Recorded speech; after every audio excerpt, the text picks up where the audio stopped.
হে রাসূল বুঝি না আমি, রেখেছ বেঁধে মোরে কোন সুতোয় তুমি, রেখেছ বেঁধে মোরে কোন সুতোয়। জানি না গোপনে কেমন করে হৃদয়ে গড়েছ প্রেমের বলয়, হে রাসূল বুঝি না আমি, রেখেছ বেঁধে মোরে কোন সুতোয় তুমি, রেখেছ বেঁধে মোরে কোন সুতোয়। আল্লাহুম্মা সাল্লি আলা সাইয়্যিদিনা মাওলানা মুহাম্মদ ওয়া আলা আলি সাইয়্যিদিনা হাবিবিনা মুহাম্মদ সাল্লাল্লাহু আলাইহি ওয়াসাল্লাম। আলহামদুলিল্লাহ, মুআজ্জাজ মুহতারাম, জুমার দিনের করণীয় বর্জনীয় সম্পর্কে কিছু কথা বলতে চাই। আল্লাহ যেন আমাকে বলার এবং বলা কথাগুলো আমি সকলকে আমল করার তৌফিক দান করেন। সকলে বলেন আল্লাহুম্মা আমিন। প্রিয় হাজিরিন, আমার একান্ত প্রিয় বন্ধু, জুমার দিন মুসলমানদের জন্য সাপ্তাহিক ঈদের দিন। এটা কি? সাপ্তাহিক ঈদের দিন। আর ঈদের দিনটা আমাদের জন্য কতটা গুরুত্বপূর্ণ তা আমরা কিন্তু সকলেই কম বেশি জানি। বছরে যখন দুটো ঈদ উৎসব আমাদের সামনে আসে আমরা খুব আনন্দিত হই। আমরা নতুন পোশাক আশাক কিনি, নতুন নতুন ভাবে জীবনকে সকলের সামনে উপস্থাপন করার চেষ্টা করি। শুধু নিজে নয়, নিজের পরিবারভুক্ত সদস্যদেরকেও নতুন নতুন পোশাক পরিচ্ছদ কিনে দেই এবং সারাটি বছর ভালো মন্দ খাওয়ার সুযোগ না হলেও অন্তত পক্ষে ঈদের দিনগুলোতে যাতে করে আমরা ভালো মন্দ খেতে পারি, আত্মীয় স্বজনদেরকে দাওয়াত করে তাদেরকেও একটু অংশীদার বানাতে পারি, তার জন্য আমাদের সকলের চেষ্টা থাকে। এই জন্য ঈদের দিনটা আমাদের কাছে আসলে অত্যন্ত গুরুত্বপূর্ণ। আমরা জানি জুমার দিনে একটি বিশেষ সালাত বা নামাজ রয়েছে, যেই নামাজকে আমরা জুমার নামাজ বলি। কথা বলেন ঠিক কিনা? জুমার দিনে বিশেষ ইবাদত হলো জুমার নামাজ। এটা যদিও জোহরের ওয়াক্তে অনুষ্ঠিত হয়, কিন্তু এর ফজিলত, মর্যাদা, বারাকা অত্যন্ত বেশি। জুমার দিনে জুমার নামাজের পূর্বে খতিব সাহেব তিনি খুতবা দেন, গুরুত্বপূর্ণ বিষয়ের উপর তিনি কোরআন হাদিস থেকে আলোচনা করেন, সমসাময়িক বিষয় সম্পর্কে তিনি দিক নির্দেশনা প্রদান করেন। এটা নতুন কোন অদ্ভুত নতুন আবিষ্কৃত কোন বিষয় নয়, বরং এটা আল্লাহ রাসূল সাল্লাল্লাহু আলাইহি সাল্লাম থেকে শুরু করে সাহাবা আজমাইন, তাবে তাবিন, আম্মায়ে মুস্তাহিদিন, সালফে সালেহিন, উলামা, ফুকাহা, বুজুর্গানে দ্বীন সকলেই এটা অনুসরণ করেছেন। তারই ধারাবাহিকতায় নবীদের উত্তরসূরি ওয়ারাসাতুল আম্বিয়া আলিমগণ প্রতিটি মসজিদে মসজিদে প্রতি জুমায় জুমার নামাজের পূর্বে খুতবা দিয়ে থাকেন। সকলে বলে আলহামদুলিল্লাহ। প্রিয় হাজরিন, আমার একান্ত প্রিয় আপনজনেরা, তো জুমার নামাজের ফজিলাত সম্পর্কে আমি হাদিস শুনেছি, যেটা আমাদের সকলকে আমল করতে হবে এবং বেশি আগ্রহী হতে হবে। এগুলো বলার উদ্দেশ্য হলো আমরা অনেকেই জুমার নামাজের গুরুত্ব ভুলে যাই, জুমার নামাজের ফজিলত, মর্যাদা, বরকত সম্পর্কে একেবারে গাফিল হয়ে যায়। ইল্লা মাশাআল্লাহ, আপনারা ভালো, যেহেতু আপনারা গুরুত্ব বোঝেন, আপনারা মর্যাদার কথা জানেন, যার কারণেই তো আপনারা এই জুমার আজান হওয়ার সাথে সাথেই মসজিদের দিকে ছুটে চলে এসেছেন। আল্লাহ যেন আপনাদেরকে সকলকে আরো বেশি গুরুত্ব বুঝে এবং যারা এখনো বোঝে না তাদেরকে বুঝিয়ে মসজিদমুখী করার, জুমার নামাজের দিকে তাকিদ দেওয়ার তৌফিক দান করেন। সকলে বলে আল্লাহুম্মা আমিন। প্রিয় হাজরিন, আমার একান্ত প্রিয় আপনজনেরা, তো জুমার দিনে একজন মুসলিম হিসেবে আমাদের অনেক করণীয় কর্তব্য রয়েছে। আমরা না জানার কারণে, গুরুত্ব না বোঝার কারণে, গুরুত্ব না দেওয়ার কারণে এই গুরুত্বপূর্ণ দিনেও আমরা কিন্তু জুমার নামাজের জন্য মসজিদে আসতে পারি না। এটা আমাদের জন্য চরম ব্যর্থতা।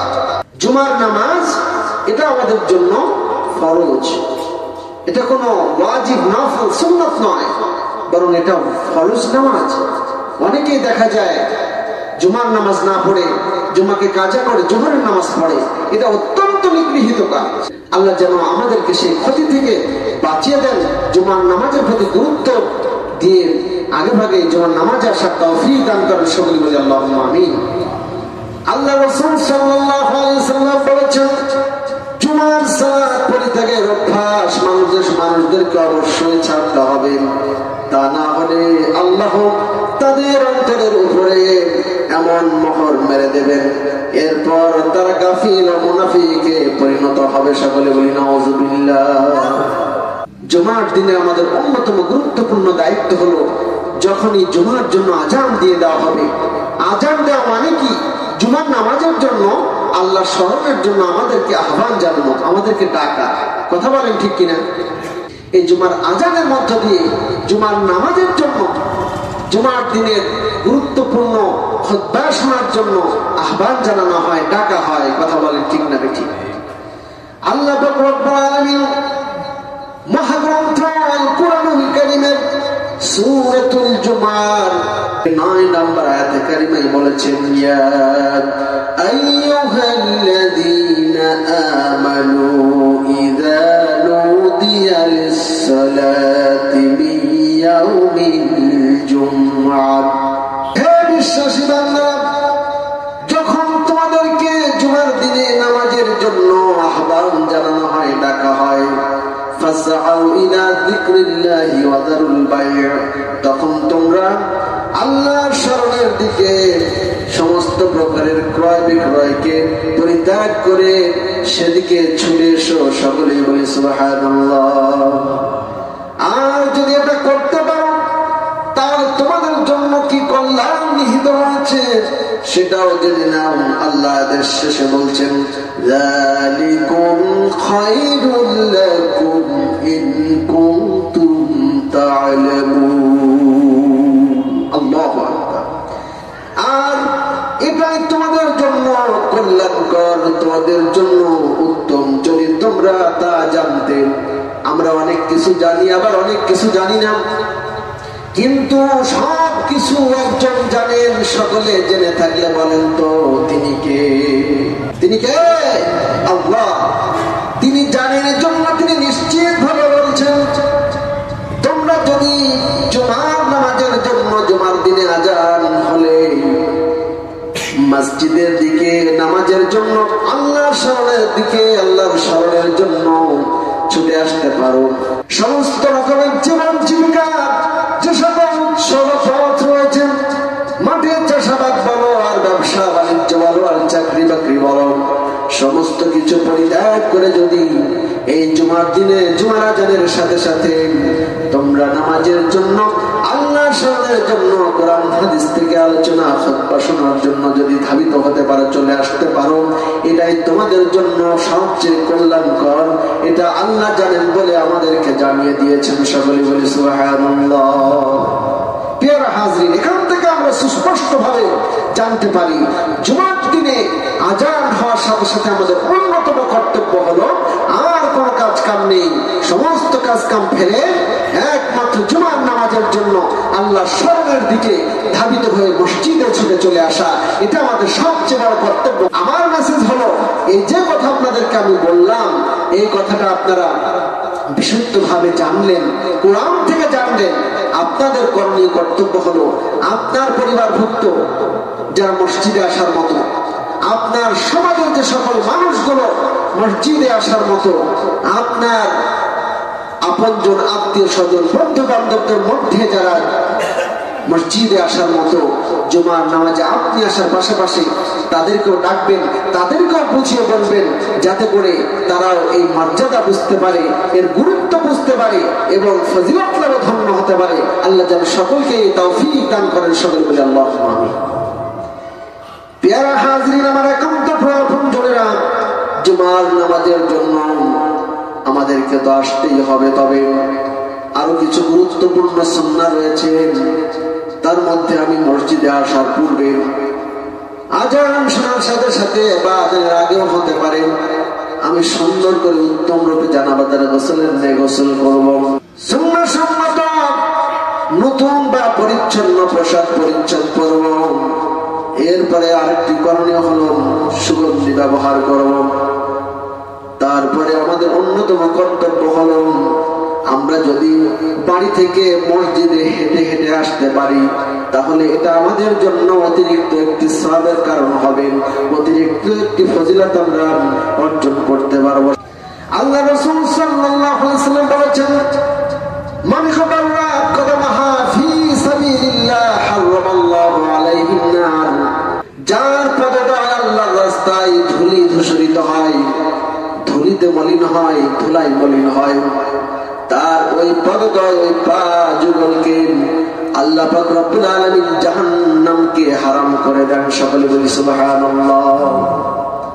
আপনি দূর থেকে বা কাছে কিনার থেকে যদি মসজিদে হেঁটে হেঁটে আসতে পারেন আর কোনো ধুলাবালি যদি আপনার পায়ে জড়িয়ে যায়, আল্লাহ রাসূলের হাদিস প্রমাণ করছে সহিহ হাদিসে, তাহলে ওই পা জাহান্নামের জন্য উপযুক্ত নয়, জাহান্নামকে হারাম করে দেওয়া হবে। হেঁটে হেঁটে আসা অন্যতম সুন্নাহ, সেটা আমরা অবশ্যই চেষ্টা করব।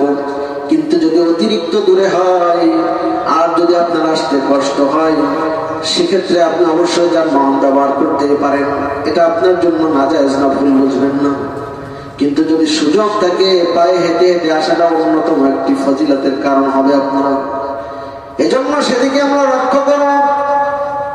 এরপরে মসজিদে এসে অন্যতম একটি গুরুত্বপূর্ণ সুন্নাহ হলো এসে মসজিদে বসে পড়ব না, বরং যদি সময় থাকে 2 রাকাত 4 রাকাত 6 রাকাত 8 রাকাত নফল সালাত পড়ব, নফল নামাজ আদায় করব। অনেকে দেখা যায় এসে বসে পড়েন, এটা ঠিক নয়। আল্লাহ রাসূল সাল্লাল্লাহু আলাইহি ওয়াসাল্লাম তিনি একদিন খুতবা দিচ্ছিলেন, এমন সময় একজন সাহাবী এসে বসে পড়লেন। আল্লাহ রাসূল বললেন, তুমি কি মসজিদে প্রবেশ করে নামাজ আদায় করেছো? সেই সাহাবী বলল না। আল্লাহ রাসূল বললেন, 2 রাকাত তুমি নামাজ আদায় করে পরে বসো। সকলে বলে আল্লাহু আকবার। সুতরাং মসজিদে এসে 2 রাকাত সুন্নাত পড়ার, 2 রাকাত নফল নামাজ আদায় করা অন্যতম একটি গুরুত্বপূর্ণ কর্তব্য। আমাদের সমাজে একটি প্রচলন হয়ে গেছে, নামাজ আদায় করার জন্য খুতবার পূর্বেই নামাজের সময় দেওয়া হয়। আপনারা যারা কাবলার জন্য সুন্নাত পড়েন, সুন্নাত পড়ে নিন বলা হয় কিনা বলেন? যার কারণে ওই অপেক্ষায় অনেকেই এসে বসে পড়েন, সুন্নাত বা 2 রাকাত নফল আদায় করেন না। হুবহু সুন্নাত হলো আপনি বাড়ি থেকে আসবেন, একটু আগে ভাগে আসার চেষ্টা করবেন। যদি দেরিও হয়ে যায় তারপরে আপনারা মসজিদের বাহিরে বারান্দায় ওখানে 2 রাকাত সুন্নাত বা নফল আদায় করে মসজিদে প্রবেশ করবেন। হতে পারে সেটা দুখুলুল মসজিদ, হতে পারে সেটা তাহিয়াতুল ওযু, হতে পারে কাবলাল জুমা। আপনি যাই বলেন না কেন পড়ে তারপরে আপনি ভিতরে প্রবেশ করবেন, এটা রাসূলের নির্দেশ। এজন্য আমরা ওই অভ্যাসের দিকে না গিয়ে বরং যেটা আল্লাহ রাসূলের হুকুম দলিল সম্মত সুন্নাহ সেটাকে আদায় করার চেষ্টা করব। আল্লাহ যেন তৌফিক দান করেন। সকলে বলি আল্লাহুম্মা আমিন। প্রিয় উপস্থিতি আমার, মসজিদে প্রবেশ করে আমরা অবশ্যই অনেকে দূরে দূরে বসতে চাই, এটা কিন্তু আল্লাহ রাসূলের হুকুম সুন্নাত নয়। বরং সাহাবা আজমাইনদের অভ্যাস ছিল, তারা রাসূলুল্লাহ সাল্লাল্লাহু আলাইহি সাল্লাম যে খুতবা দিতেন কাছাকাছি এসে বসতেন। আল্লাহ রাসূলের নির্দেশও ছিল এটা। কাছাকাছি বসার উদ্দেশ্য কি? উদ্দেশ্য হলো যাতে করে আপনি কথাগুলো মনোযোগ দিয়ে শুনতে পারেন, আর মনোযোগ দিয়ে শুনে অবশ্যই আমল করতে পারেন। যত দূরে সরে যাবেন, যত ফাঁকা ফাঁকা হয়ে বসবেন, তত দেখবেন শয়তান আপনার আশেপাশে বসে আপনাকে ওয়াসওয়াসা দিচ্ছে, অমনোযোগী করে দিচ্ছে। আর যদি কাছাকাছি বসেন তাহলে আপনার মনোযোগটা বেশি ভালো থাকবে। আপনার মনোযোগের ভিতরে শয়তান ওয়াসওয়াসা দিয়ে অন্যদিকে অন্য মানুষকে করতে পারবে না। আপনার শোনাটা সুন্দর হলে, জানাটা সুন্দর হলে আপনার জানাটাও সহজ হয়ে যাবে, বেশি গুরুত্বপূর্ণ হয়ে যাবে। কথাগুলো বুঝতে হবে ভালো করে, কেন কাছাকাছি বসতে আল্লাহ রাসূল নির্দেশ করলেন।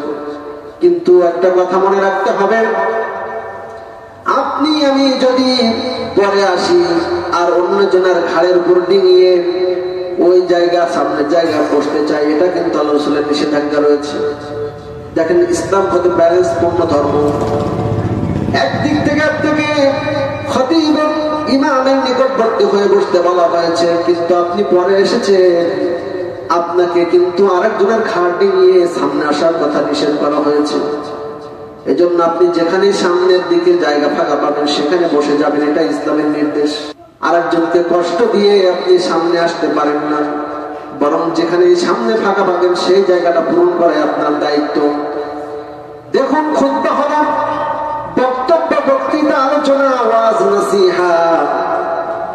এটা দেওয়ার উদ্দেশ্য হলো যাতে করে মানুষ কোরআন হাদিস থেকে কিছু ইলম অর্জন করতে পারে, কিছু শিখতে পারে। সমসাময়িক অনেক বিষয় সম্পর্কে যেন ইমাম বা খতিব নির্দেশনা দিলে সেগুলো মেনে চলতে পারে। আপনি যদি খুতবা না দেন আর খুতবা দেওয়ার জন্য যখন ইমাম খুতবা দিবেন তখন যদি আপনি মনোযোগ দিয়ে না শোনেন, তাহলে খুতবা দেওয়ার কোনো অর্থ হতে পারে? খুতবা দিলেন কিন্তু আপনি মনোযোগ দিয়ে শুনলেন না, তাহলে কি আপনার খুতবা দেওয়ার কোনো অর্থই হলো না। আবার শুনলেন ঠিক আছে, কিন্তু আমল করলেন না, তাহলে শোনার কি অর্থ হতে পারে? আপনি আমল করলেন, শুধু নিজে নিজেই বাঁচলেন জাহান্নাম থেকে, অন্যজনকে সতর্ক করলেন না, অন্যজনকে মেনে চলার জন্য বললেন না, তাহলেও তো বক্তৃতা দেওয়ার, খুতবা দেওয়ার প্রকৃত পূর্ণাঙ্গ উদ্দেশ্য সাধিত হলো না। এজন্য নিয়ম হলো আপনি অবশ্যই মসজিদে জুমার দিনে খুতবা দিবেন, আর মুসল্লিগণ ইমামের যথাযথ কাছাকাছি এসে বসে মনোযোগ দিয়ে শুনবেন, এবং শুনবেন সেটা আমলের মাকসাদ দিয়ে শুনবেন। শুধুমাত্র দায় সারা জুমার দিন আসতে হয়, শুনতে হয়, শুনছি, পরিবর্তন কিছুই হলো না, শুনলেন আর অন্য কান দিয়ে বের করে দিলেন, তাহলে তো হবে না। বরং শোনা কথা শুনতে হবে আমলের মাকসাদ নিয়ে, আমলের উদ্দেশ্য নিয়ে। আবার আমল করবেন, সাথে সাথে আমলগুলো যেন সঠিকভাবে অন্যের কাছে পৌঁছে দিতে পারেন। আপনার পরিবারের, আপনার সমাজের, আপনার বন্ধু আত্মীয় স্বজন, আপনার বন্ধু বান্ধব যারা আছেন তাদেরকে সহিভাবে পৌঁছে দিয়ে তারা যেন এই আমলগুলো করে উপকৃত হতে পারে, তার জন্য আপনার চেষ্টা থাকতে হবে। আল্লাহ তৌফিক দান করেন, সকলে বলি আল্লাহুম্মা আমিন। প্যারা হাজরিন, আমার এখন তো প্রিয় আপনারা, আমরা অনেক সময় মনে করি খুতবার সময় মনে হয় ইমামের কোনো কথা বলাই জায়েজ নাই। বাস্তবতা এমন নয়। আল্লাহ রাসূল অনেক সময় খুতবা দিচ্ছেন, এমন সময় দেখা গিয়েছে তার নাতি হাসান হুসাইন দৌড়াতে দৌড়াতে চলে এসেছে। আল্লাহ রাসূল সাল্লাল্লাহু আলাইহি ওয়াসাল্লাম নেমে গিয়ে তাদেরকে কোলে তুলে আবার পাশে বসিয়েছে। হাদিসের ভিতর প্রমাণ রয়েছে, হযরত আব্দুল্লাহ ইবনে মাসউদ রাদিয়াল্লাহু তাআলা আনহু, তিনি একজন জলিলুল কদর সাহাবী ছিলেন। তিনি এখন মসজিদে নববীর গেটে বসে পড়েছেন। আল্লাহ রাসূল খুতবার মাঝে বললেন, ও আব্দুল্লাহ ইবনে মাসউদ, তুমি সামনে চলে এসে বসো। সুতরাং নামাই খুতবা দেওয়ার সময় যে কোনো কথা বলাই যাবে এমনটি নয়, বরং কথা বলা প্রয়োজন হলে বা গুরুত্বপূর্ণ কোনো বিষয় নির্দেশনা দেওয়া দরকার হলে দেওয়া জায়েজ রয়েছে। তবে একটি কথা মনে রাখতে হবে, যারা মুসল্লি বৃন্দ, যারা মসজিদে এসে খুতবা শুনছেন, তাদেরকে কথাটা সতর্কতার সঙ্গে মনে রাখতে হবে।